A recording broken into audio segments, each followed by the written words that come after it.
Woman, don't bow down, no.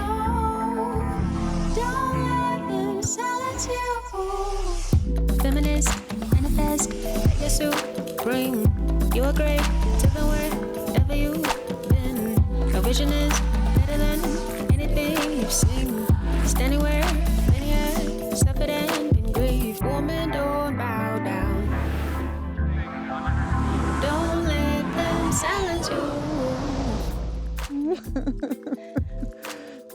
Yes, girl.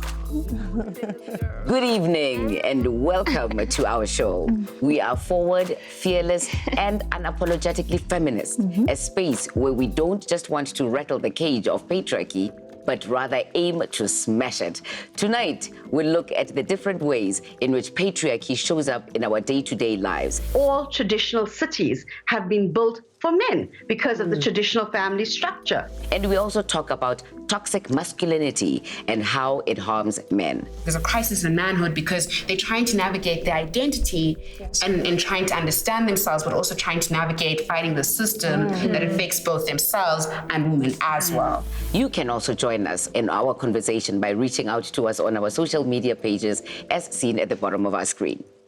I'm not alone in this quest to dismantle the patriarchy. I am joined by my fierce feminist warrior sisters, Fina Kudisang, Niko Shukwambane, and Tando Kumete. How y'all doing? Good. We want to do some dismantling. Let's dismantle. We all agree that we want to dismantle patriarchy. But it might be helpful to first have a quick discussion about what patriarchy actually is. I mean, well, quite simply put, it's a political, economic, and social system which privileges men at the expense of women, right? But it also insists that males are inherently dominant and superior, and it maintains that dominance through psychological terror. And violence. It is a system, and any system, even a caste system, needs maintenance for it to keep functioning, right? Right. So that is why it's maintained through religion, through culture, entrenching that dominance that you speak about. Personally, I believe that patriarchy came to be in our society through implanting white heteropatriarchy in our economy, our land, our legal systems, and in our socialization. And, you know, if you think of what white heteropatriarchy essentially is about, you know, discriminating against human beings on the basis of their race, their gender, their sexual orientation, their sex, their socioeconomic class, as well as their physical abilities. So there's definitely an intersection in how we experience patriarchy. You know, for Black women, for instance, there's a racialized form of patriarchy that we can't ignore. You can't also discuss, you know, white heteropatriarchy without discussing misogynoir, right? Which stems from misogyny, which means, you know, the hatred of women, and noir, of course, implies to Blackness, right? So misogynoir then being the hatred of Black women. So you don't just hate women, you hate Black women in particular. Targeted. Let's find the language for it, you know, that helps us to express it. And I like that Ponzo always gives us this language, you know. So Ponzo is here, she's going to tell us, you know, in different languages. It's in Tswana. I hope there's Zulu word for it that we can learn, so that even Zulu women, Tsonga women, different women can know that, okay, so what I'm experiencing is patriarchy, you know, and be able to express it in their language. It's always good to be back. Always good to have you here. Yes. So today, we patriarchy. Ka Setswana re bitsa O itse ka Setswana Osfina, patriarchy ke mafoko a mantsintsi mme a botlhokwa gore ra bue.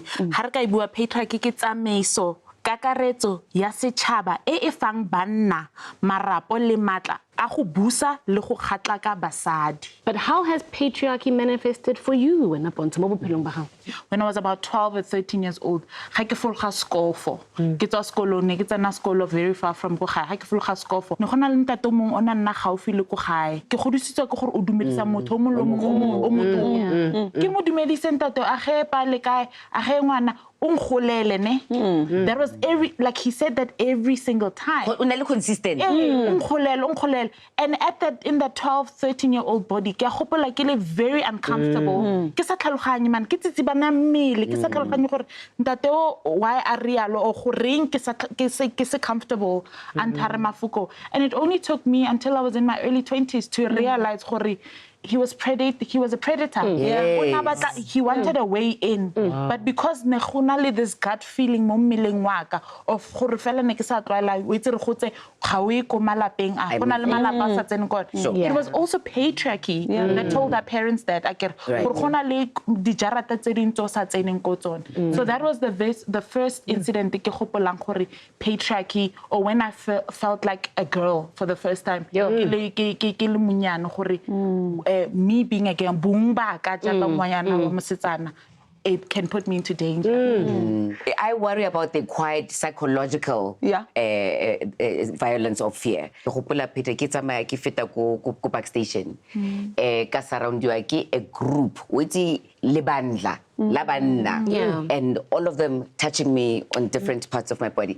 It felt to me like it took 5 minutes. It was probably more like 20 to 30 seconds, but it was the longest period of my life and then when they finished, they all burst out laughing. The humiliation of understanding at that age, I think I was 15, that any man around me can touch me without my permission, and that my body did not belong to me. And for example, if that could also end up kampama. You know, so literally, how we talk about navigate a space thing le mang, and so you're always careful because o tshaba go betswa, o tshaba go betiwa, and o tshaba banna. So if you don't surrender to the violence, there's more violence. Yes, potentially. So we're constantly living in fear. And it's just to not care about something, you know. And it's literally that. I love this phrase because it's just so violent in its nature. It's a great word, Thank you very much, Ponso. We'll speak to you next time. Later on, we delve deeper into the conversation about the ways in which public spaces in South Africa are unsafe for women. We are literally not even safe in the police station or the post office. But first, we must talk about how patriarchal norms have aggravated the devastating effects of the coronavirus pandemic on women's lives. That's up next. Don't let them silence you. Don't let them silence you. If you're just joining us, we have been discussing patriarchy, what it is, and some of the harmful ways in which it shows up in our day-to-day lives. We are keen to hear how you think patriarchy has manifested in your own life. You can let us know on our social media platforms. I really want us to talk about public spaces. They are, by their very nature, shared spaces and should give us all the right to live, move around, and work with dignity and safety. But this is not the case for our public spaces here in South Africa. I think for many of us, the murder of Uyinene Mkhwetyana brought into sharp focus the ways in which women remain unsafe in our public spaces. In 2017, if you remember, there was a rape culture happening, a trending rape culture where rape was happening in the taxis. I remember. You know, in front of children, violating women in a space where all they wanted was a resource to get to point B. Soul City decided at that time to do a campaign. We were calling it We the People Demand Safety. And I remember this campaign. I was in university at the time. And I remember just feeling completely unsafe. There were women calling into radio stations, frightened, speaking about rape. And it was quite a novel thing at the time because women were never, ever that confident to come onto a public platform and speak about their violation. But at the time also, it was just after Karabo Mokoena was murdered as well. And so public space for me became something that made me completely anxious. Walking down the street, I would look over my shoulder. You know, that anxiety of that period, I remember it very, very well. You know, as a result of that, we then partnered with an organization in India. And there's an app called Safety Pin. And I would encourage all of us to download it. How it works is that if you have the app, as you move, you know, in public spaces, you are able to sort of, it collects information around safety. Oh, wow. So you are able to put your information there and people are able to track, you know, whether you are en route where you were going, right? And track whether you've sort of off-ramped if you are in a taxi, and they are able to come and rescue you. And in fact, that data is actually more accurate because you have people giving each other information about a particular environment and its safety. And I think a lot of the times the information and the data that we are privy to is not correctly like aggregated. You know? So I think this is a great opportunity to disaggregate data, but to also have live data of what's actually happening on the ground, so that when we implement various types of interventions, we know exactly what's happening at particular moments and periods in time. Because I suppose the success of the safety pin, or rather the mechanism of it, depends on women being the ones to input that information about a particular place. So you're able to report dark alleys where like municipality lights are not working and they should be, and where there are issues around there. So that, and it's not hopaisa for the sake of hopaisa. It is hopaisa for the sake of changing. If a building manager or a building owner, as I've become, is told about and is reported on the safety pin for violation of various things, you know, you want to do something about it. It doesn't feel good to know that you are providing a space that's not safe for women. 10, 20 years back, hearing all kinds of phrases that would police us from public space, right? Like, walk with your keys between your knuckles, text a friend when you arrive home safely, don't drink too much, keep an eye on your drinks, be aware of your surroundings, right? Don't wear headphones, there's safety in numbers, don't go out after dark, don't dress too provocatively.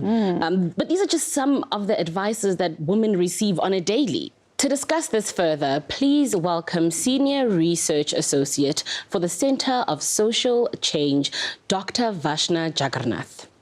Doctor, how does patriarchy dominate public space? Well, patriarchy actually is a system that is in place throughout society. So it is dominant in public space, it's dominant in private space, it's just dominant in our life. When society has been developed over time, it's been developed in favor of patriarchy. Because patriarchy as a system is a system that's developed to favor men. All traditional cities have been built for men because of the traditional family structure. Women were meant to stay at home, men were meant to go to work.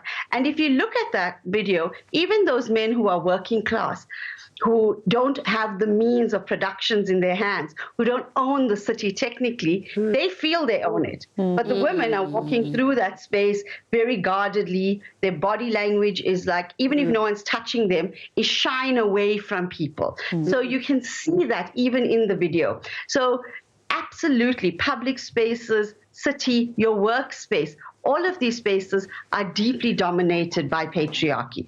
Doctor, how does a lack of access to this safe public spaces that we're talking about impact on claiming the right to bodily integrity? As I was watching the video, it's so disturbing because it's like, you know, you don't have a right to your own body. In fact, or either that or other people, particularly men, have more of a right to your body, and even strange men. How does this all impact on us psychologically, on our claim to the right to bodily integrity? The deep psychological damage that patriarchy does to you, to make you understand from a young age to know your space, how to sit, how to stand, how to dress.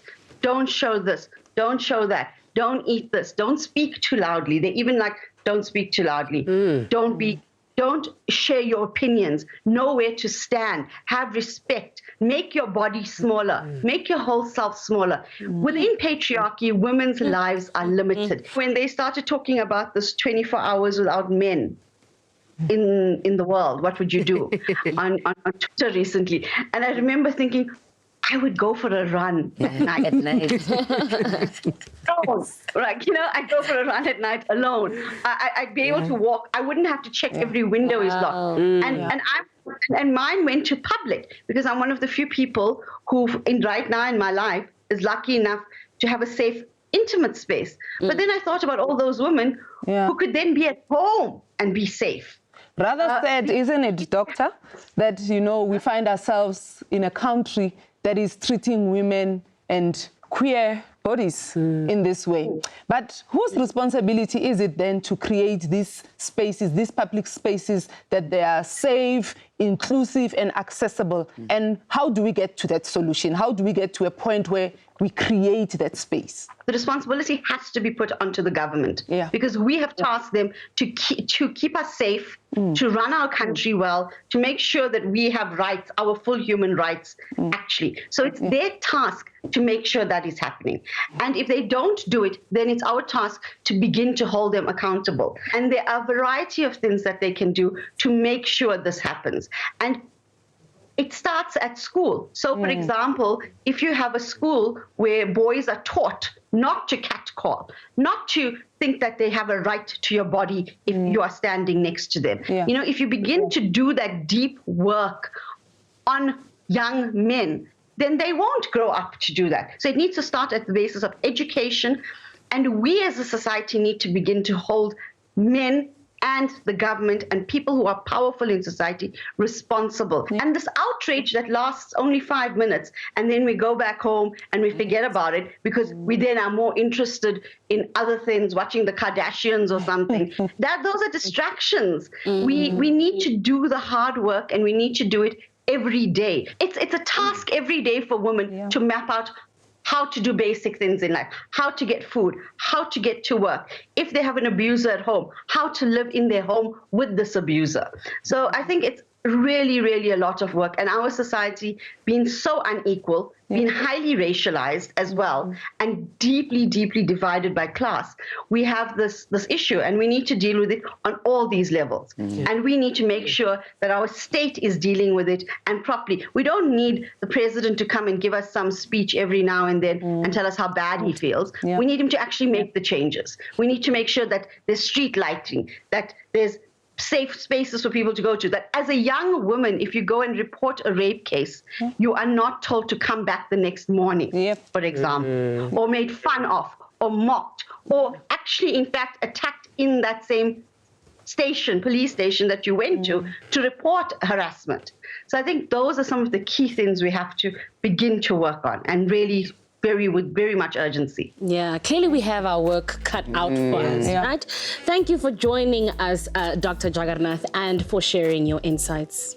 We would love to hear your thoughts. Please leave a comment on any of our social media pages and tell us how you would create a safe space for women.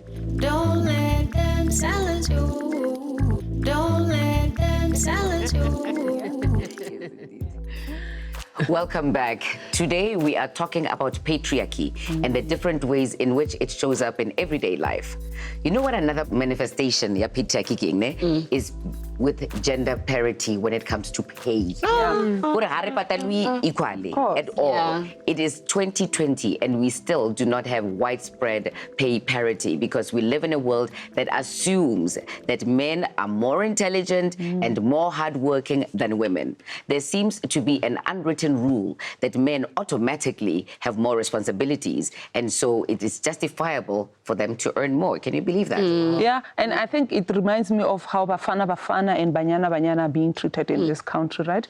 The rules of engagement are the same, so why should they be paid differently, right? But Brazil, I think, is setting a good example. They are now paying the soccer team, the women's soccer team, the same as what they pay for the male soccer team. Halala, Brazil, halala. And just on that point, the fact that, you know, certain sporting teams, you know, like local leagues and stuff, after the lockdown, the men were allowed to go back to work, to return to train, to play, and women weren't. Yes, young Asula Lendabale, in fact, because umuntu usebenza in the same company, bayenza the exact same type of work, and yet the person is getting paid more.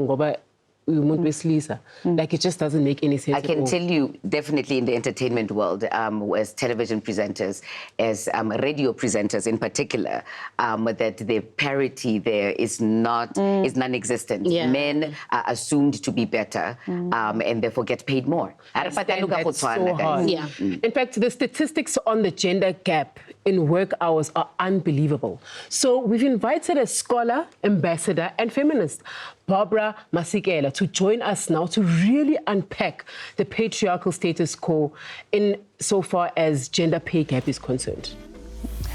So welcome, Mam Barbara Masekela. It's a little odd for us to be sitting like this since we are friends outside of this studio, but welcome in any case. And today we're going to talk about pay parity in the home in particular. Why is it, though, that our society is still so hell-bent on not monetizing and therefore not valuing the work that women do at home? Because it's designed by men. It's not designed by women.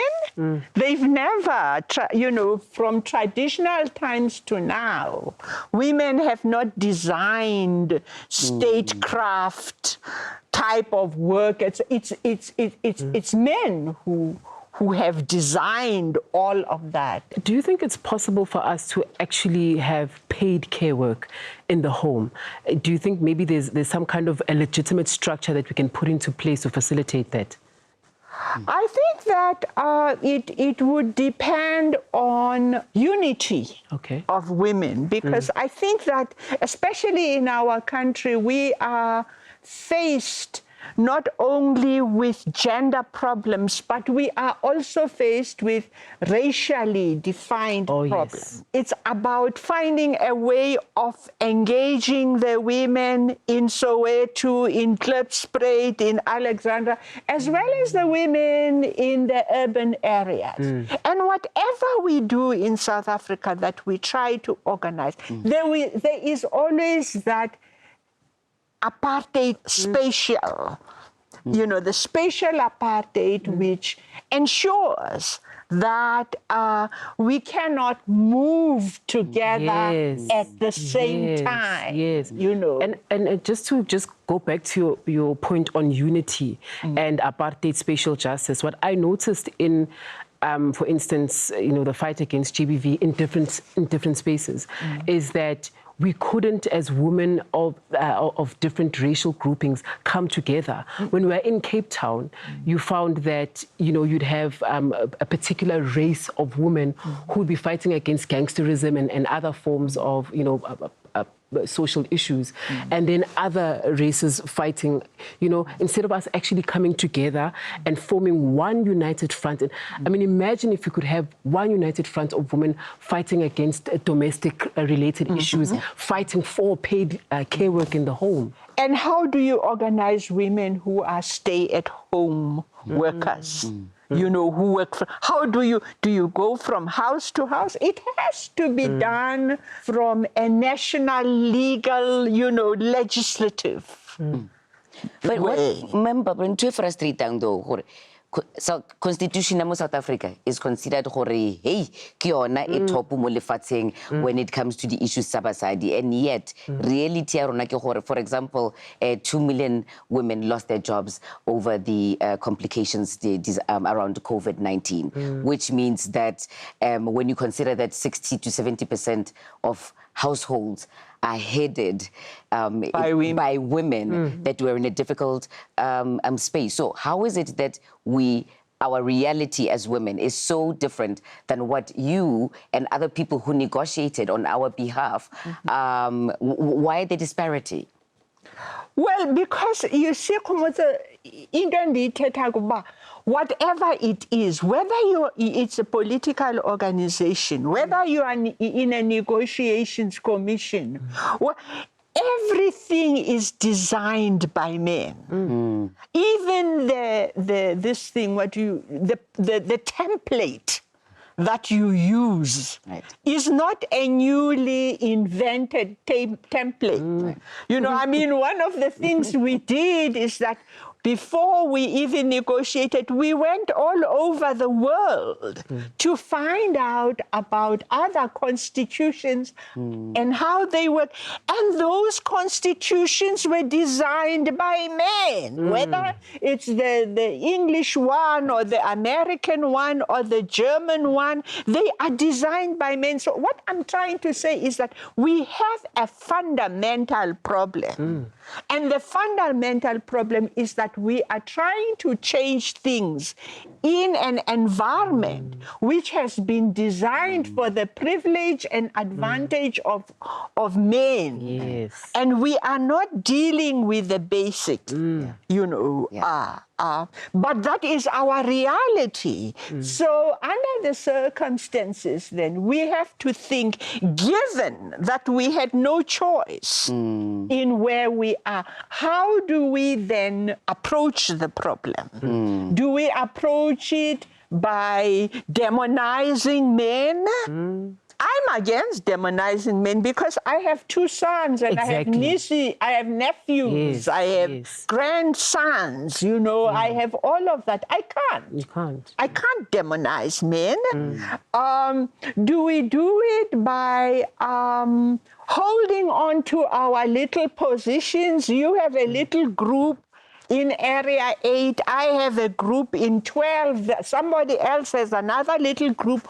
All of us are dealing with bits and pieces. Some are dealing with sexual stuff, some are dealing with domestic stuff, some are dealing with economy, with cooperation. So we really have to sit down and forget about the little positions that we have and find a unified manner in which we can address our problems, which manifest themselves in all spheres, including the political sphere. Absolutely, without a doubt. We could have this conversation, quite frankly, definitely. for quite a while. Bambi, thank you very much for joining us and sharing your fascinating insights. Later, we're going to discuss toxic masculinity, butloli basinna, and how it is harmful to both women and men. Stay with us. Don't let them silence you. Don't let them silence you.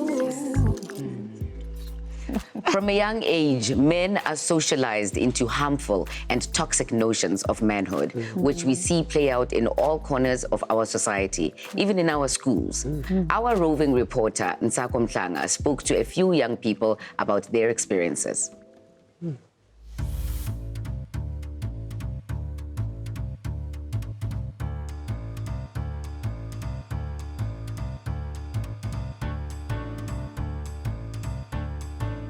So we're talking about a word that a lot of people struggle with, patriarchy, where we need to start having those conversations in our schools. Why can we not just be equal? I think that's one thing that the patriarchy does. It makes it seem that men should be superior, when in fact I think the model that men should be is equal. I remember distinctly asking a teacher why it is that we aren't allowed to have javelin as a sport, because my cousin played it, and they told us, no, it's a boys' sport.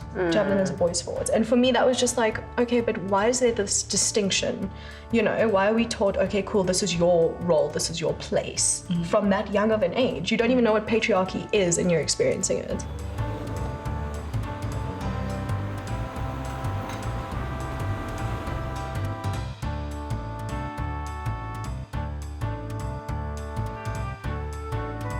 Definitely the high school setting is an environment where they set you up to be this model woman to serve for the patriarchy.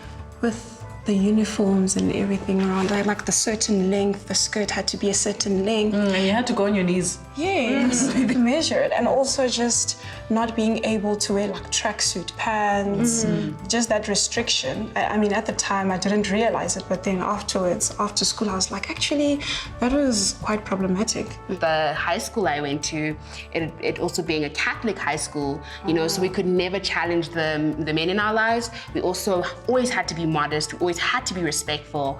And for me, it never made sense. I was just like, this can't be it. You can't sort of prime me to be just subservient.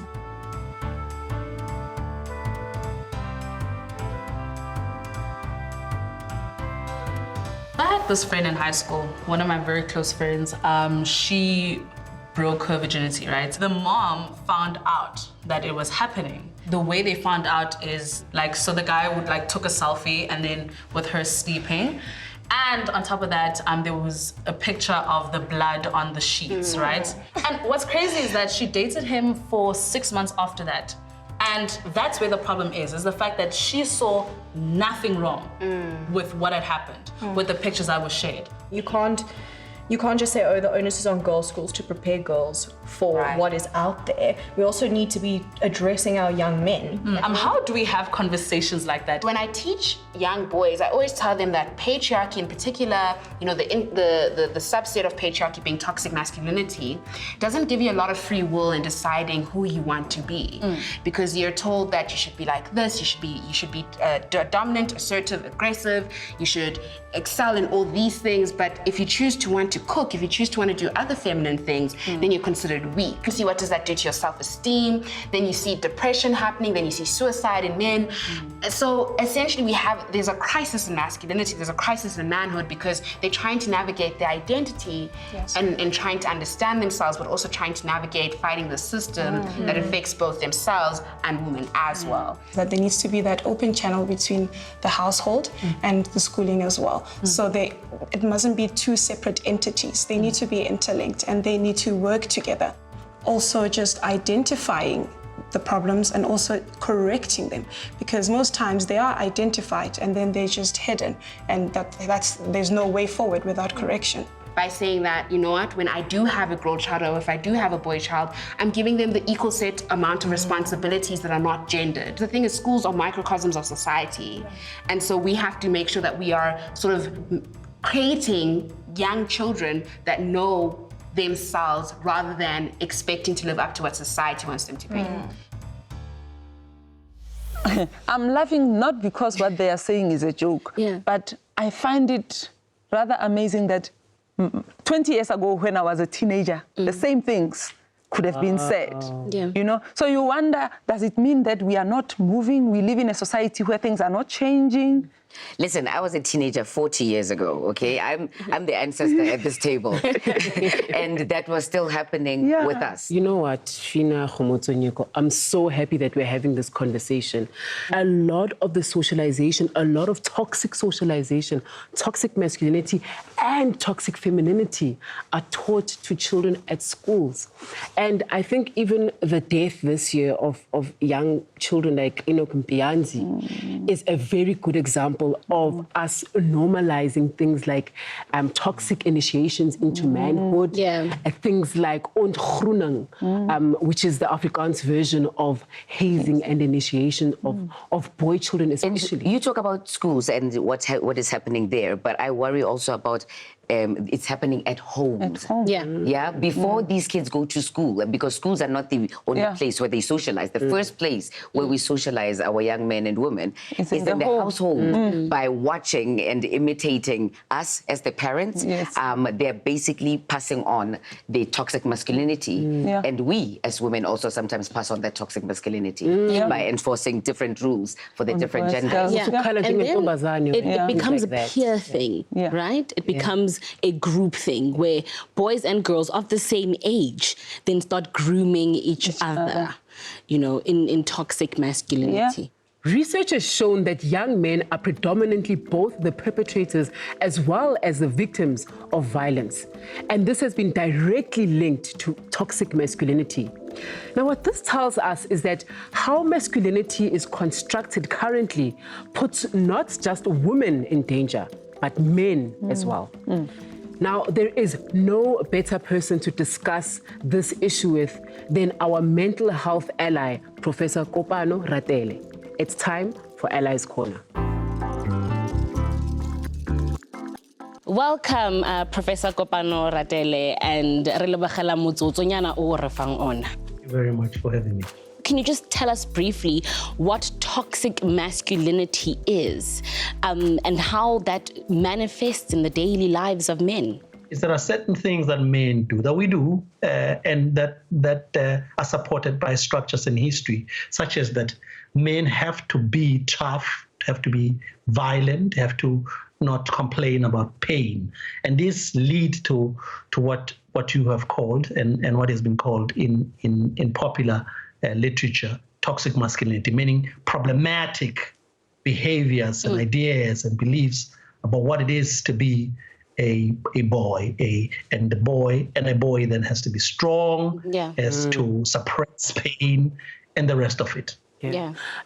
Professor Kupano, yazi abantu abaningi bacanga ukuthi ene abafana bafundiswa toxic masculinity by amadoda in their lives, for instance, their uncles or their fathers. But as we know, in South Africa, it's abantu besimami kakhulu abakhulisa ingane endlini ekhaya. So my question then becomes, especially in those homes where boys are being raised by abo mama, where are they learning this toxic masculinity from? In our country, over 60 to 70% of children are raised when they are raised by biological mothers. But sometimes, of course, we have to understand it's not just biological mothers. There are other women, adult women in the family, and maybe other men who are not biological fathers. So in these families, you yourself learn from what you read, what you see on television, what you hear your neighbors doing, from the church, from schools, that this is how boys are supposed to be.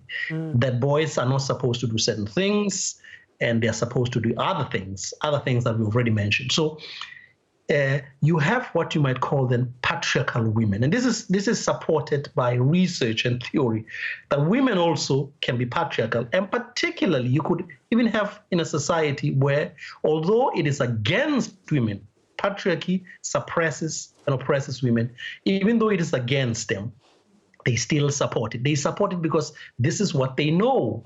Yeah. So particularly if you are a woman who's feminist, who is anti-patriarchal, or a man who's anti-patriarchal, you are in the minority. And so it becomes a lot harder to raise a boy or who's non-violent, to raise a girl who's feminist.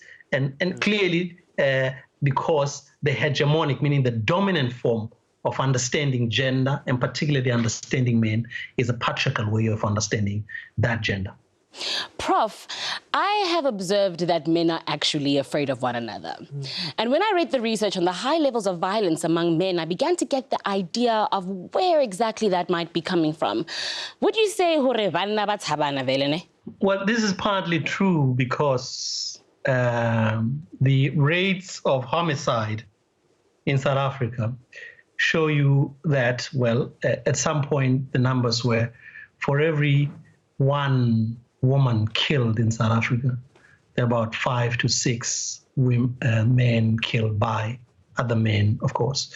So partly this would have grounds to exist, that men would be afraid of each other. But there's a big but right there. But because of the way we are, the way we're brought up, the way our society is structured, you are taught to suppress that fear. Yeah.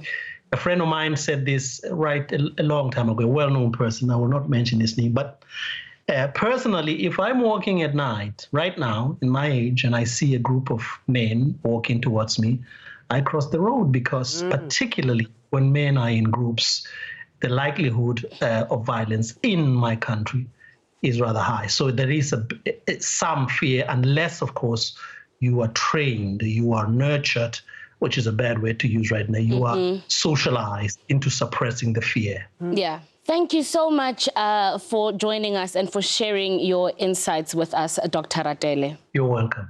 Men of South Africa, I would like you to please indulge me by taking a deep moment to think. Think about how toxic masculinity has shaped your life. How do you feel it has harmed you? Please share your reflections with us on our social media platforms. Don't let them silence you. Don't let them silence you. Welcome back. We have been discussing the social system known as patriarchy and looking at the devastating impact that it has on our lives. We also explored toxic masculinity and the ways in which it does not only harm women, but it affects men as well. And any system that assigns power and privilege to one group at the expense of others is immoral and dehumanizing for all of us, quite frankly. And this is why dismantling patriarchy should be an urgent mission for all of us. But come to think of it, what would, healthy and progressive masculinities actually look like? The first thing is that we need to understand that masculinity is not about men. A man can be feminine and a woman can be masculine. So the problem that we've had in our society is that we've taken this binary to say, if you are male, you are a man, you are masculine. And the second thing is that it's not necessarily masculinity that's an issue, because I consider myself a very masculine woman. The issue is toxicity. It's that word that precedes masculinity.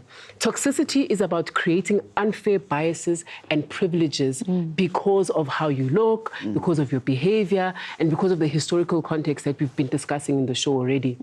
And so for me, any healthy masculinity is the one that is devoid of toxicity. So are you a healthy masculine, Tanda? Oh, yeah.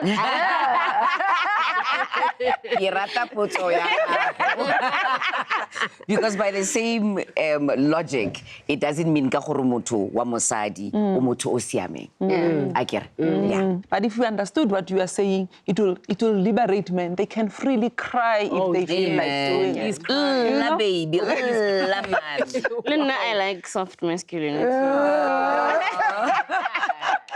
But there's something so vulnerable and so refreshing about a man who can cry in front of you. You know, like, nna ke feel okare wetsi ya no motho wan trusta, motho wan rata, and therefore they're able to be vulnerable with me. So I keep minding it also. Slide into the DMs, babe. Slide into them DMs. Parting shots? So, you know, I think that queer people and people living with disabilities are probably the most vulnerable people to patriarchy. And I mean, our society is constantly evolving and developing. And what we need to do is that we need to recognize and respect that our sexual identities and our gender identities are not binary.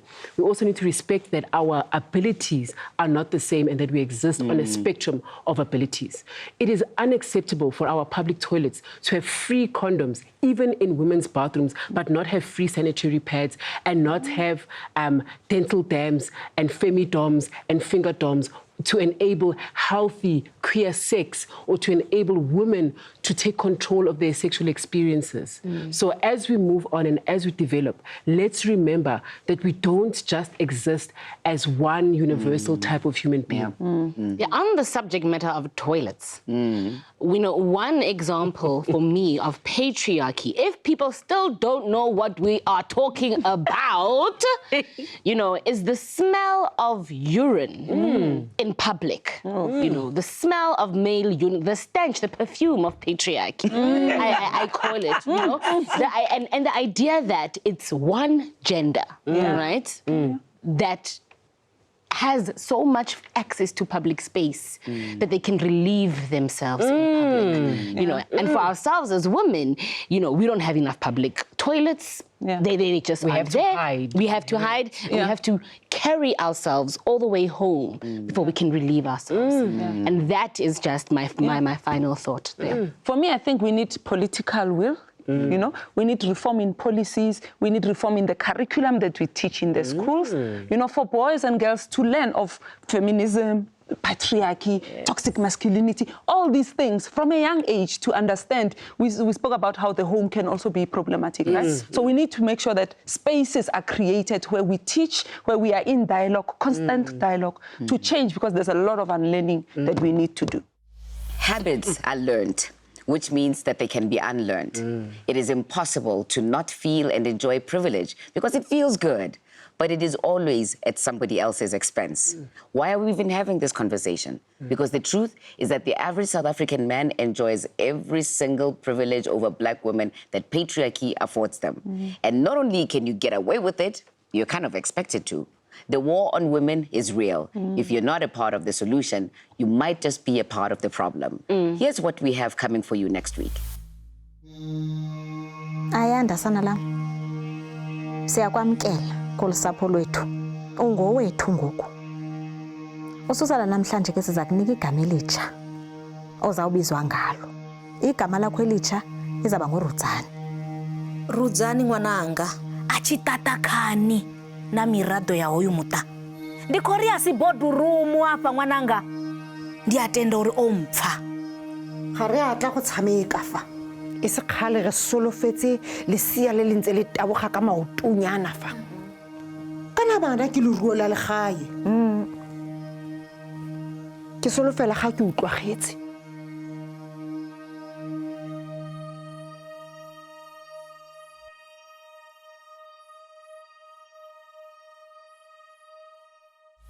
Thank you so much for joining us. Until next week, we are here.